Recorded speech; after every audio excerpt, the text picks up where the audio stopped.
Good morning and welcome back to another edition of the Manitowoc Ice Monthly Spotlight. Today we're going to talk about a topic that is near and dear to the Manitowoc Ice Service Department's heart. We're going to talk about how to clean a Indigo NXT ice machine. So I'm going to change up our screen and get us going. As we do each month, there'll be a seminar quiz at the end of this spotlight.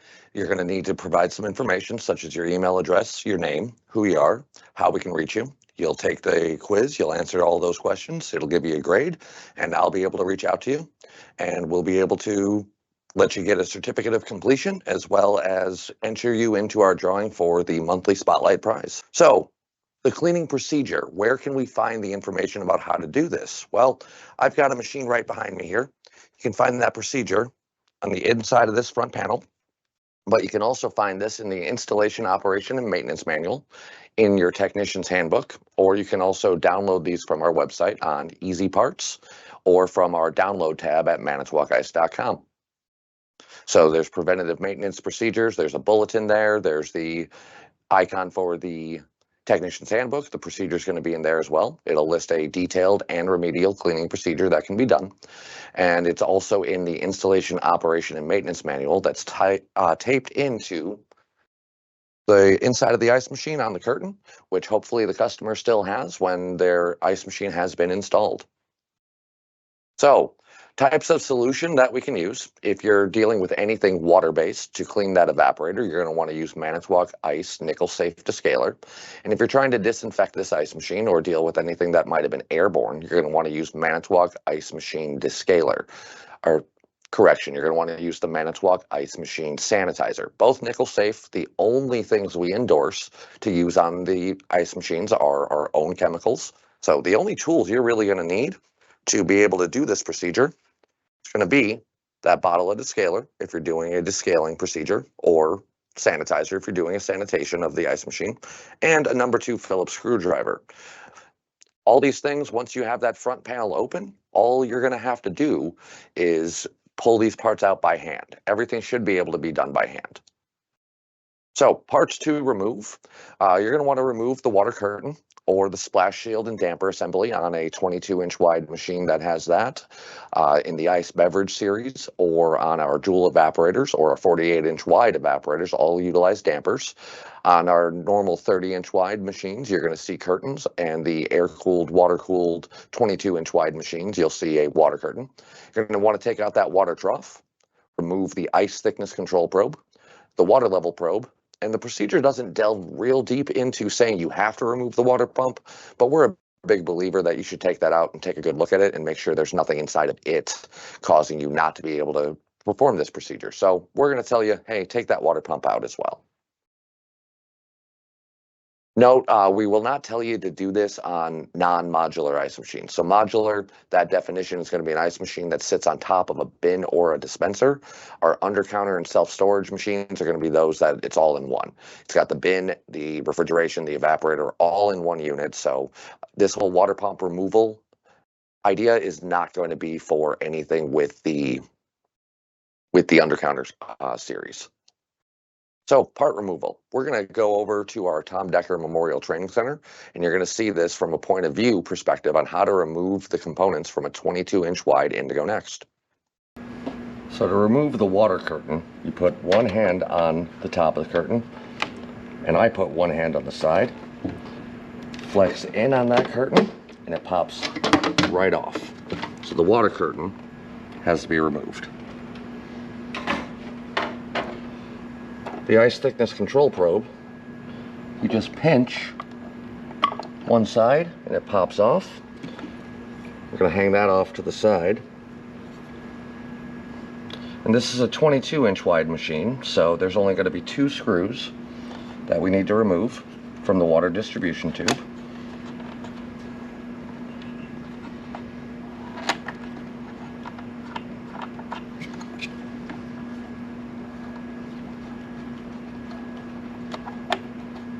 And then pull on this until it comes free. Nope, not loose on that side. Sometimes this does not come out as one piece, so you end up having to pull that second piece out. And you see these are separated, so you're going to want to clean up in here all of this stuff up at a sink. All right, the water trough has 2 tabs. The easiest way to do this is to cross your arms like an X, so that way you can get your left thumb into the right tab and your right thumb into the left tab. To press those in, pull up. Oh, we still have water in this ice machine.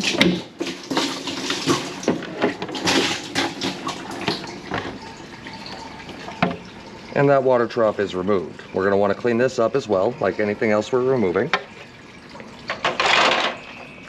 So the water level probe is right here. To get this out, we're just going to pull straight down until we expose the connector. Disconnect that connector, and the water probe is removed. You're going to want to clean these 3 sticks. Procedure does not say we have to remove this water pump, but if we were going to, we would grab on both sides of that pump and pull straight down until we have a connector here. And now the water pump is removed. We've shown on previous videos that if you needed to get up in here, you could put a screwdriver right there and work your way around this to pop this face off. We're not going to do that today, but that's how you get all of your parts out of this ice machine. Clean all these up at a sink, put everything back in, and then we'll go back to the other screen to show you how the screen navigation works in a way that's just going to be more visually pleasing.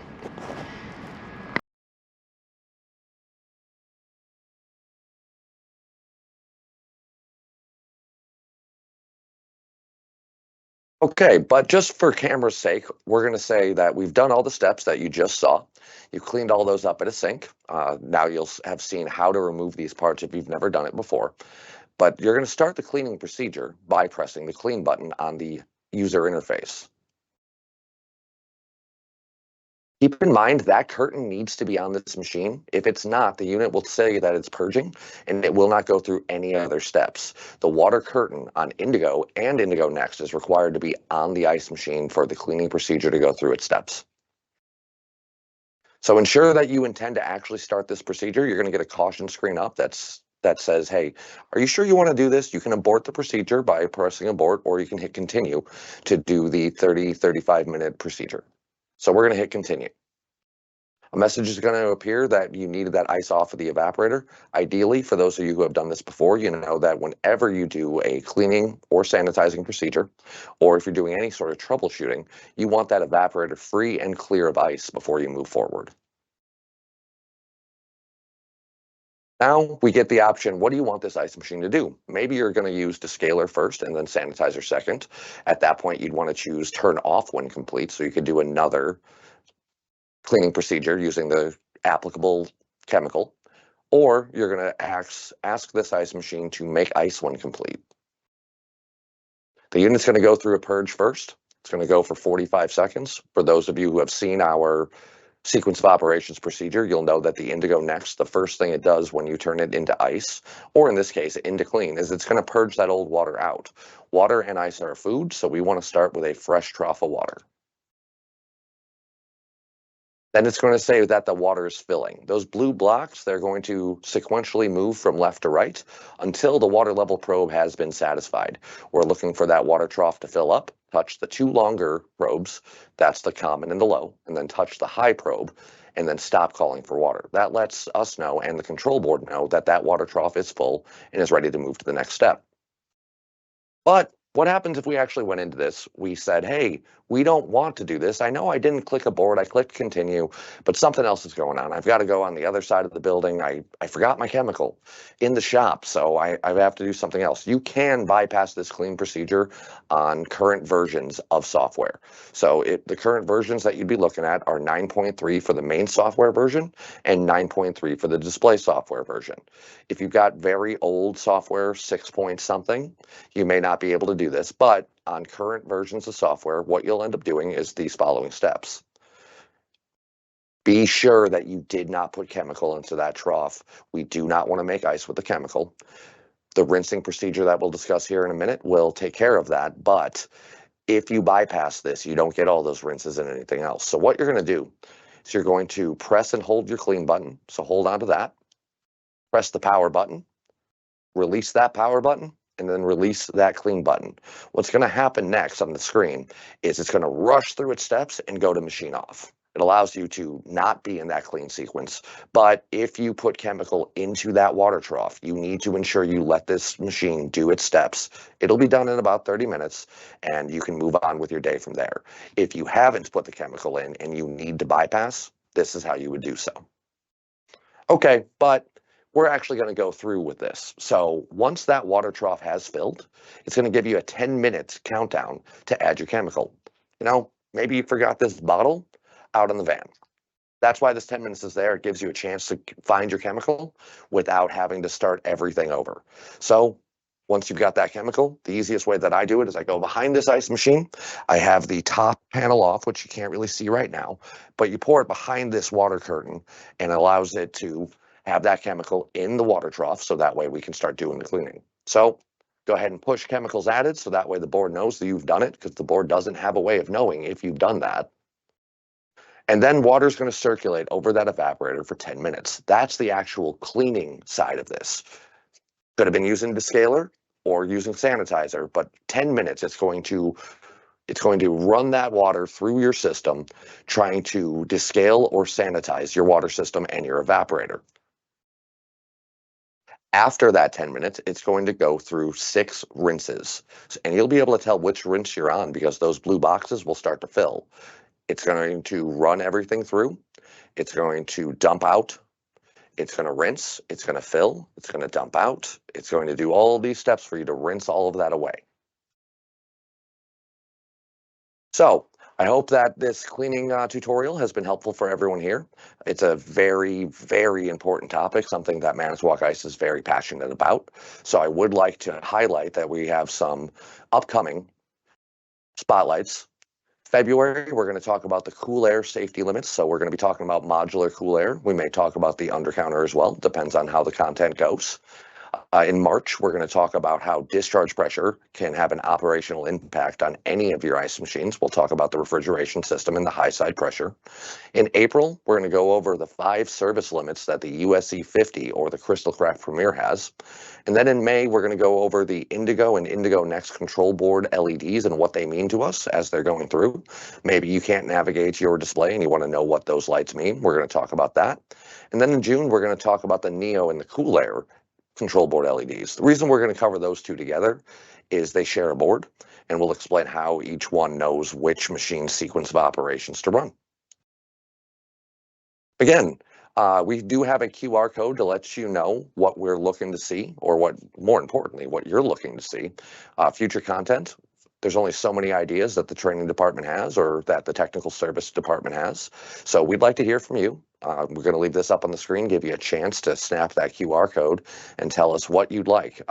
Keep in mind, this is for both the spotlights that we're doing today, as well as any of our Ice Tech facts. So we're looking for ideas on what to create for you. We're going to keep putting out content, but we're looking to see what you see. All right, spotlight quiz, everyone. So we do like to show that there's the training schedule up here. Our training schedule through the end of this season, and our seasons go from fall to spring, is on up there. This is going to be right before that February 5th through the 9th class, and then we have a couple of more classes. Spots are pretty much full on all of those.